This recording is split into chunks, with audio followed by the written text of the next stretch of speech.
देखिए, पूरी दिल्ली में अरविंद केजरीवाल जी जहां भी जा रहे हैं वो दिल्ली के लाल हैं, दिल्ली वालों के भाई हैं, बेटे हैं, साथी हैं। और जहां जा रहे हैं बेपनाह मोहब्बत, बेशुमार प्यार जो है वहां की जनता लुटा रही है।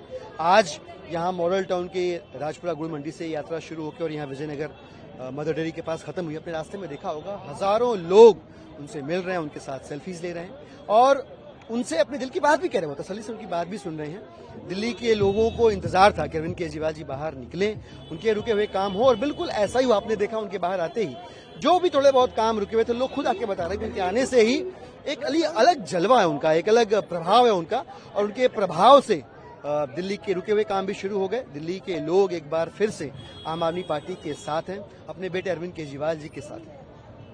कल से छठ पूजा शुरू हो रहा है, आप पूर्वांचल से बिलोंग करते हैं, लेकिन आम आदमी पार्टी और बीजेपी के बीच कई जगहों पे छठ घाटों को लेकर के विवाद चल रहा है कि मैं करवाऊंगा, यहाँ पे व्यवस्था ठीक नहीं है, यहाँ पे व्यवस्था ठीक नहीं है। देखिए, हर साल भारतीय जनता पार्टी ऐसा करती है।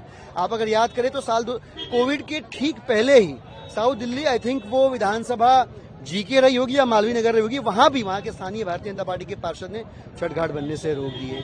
तो हम तो कह रहे भाई, क्रेडिट चाहिए, ले जाओ, ये तो धर्म लाभ का काम है, पुण्य लाभ का काम है, तुम्हें क्रेडिट चाहिए, करो, ये होने तो दो, होने नहीं दे रहे हैं। ये कैसी जिद है? ये आस्था के अवसर हैं, यहाँ पे आप अगर कुछ कर सकते हैं तो सहयोग करें, साथ दें, धक्का न दें। लेकिन दुर्भाग्य है कि भारतीय जनता पार्टी धक्का दे रही है और दिल्ली के लोग और पूरब के लोग देख रहे हैं कि भारतीय जनता पार्टी का रवैया क्या है। वो भी जो व्रती होंगे, वो भी मुझे लगता है कि मनोकामनाएं अपनी जो मांग रहे होंगे उसमें ये भी शामिल होगा कि जो गलत कर रहा है इसको उसको सजा दे। आज दिल्ली बीजेपी के तमाम लीडर्स सीएम आतिशी के घर का घेराव किया, हालांकि वो लोगों को डिटेन किया है। देखिए, पिछली बार तो मैं खुद प्रत्यक्षदर्शी था, मैं उस संघर्ष का हिस्सा था इसमें बस मार्शल्स को नौकरी दिलवाने का वायदा भारतीय जनता पार्टी के नेता विपक्ष विजय गुप्ता जी ने किया था। जब एलजी साहब के दफ्तर के बाहर से गुप्ता जी निकले तो उन्होंने कहा कि एलजी साहब से बात हो गई और 1 हफ्ते के अंदर काम हो जाएगा।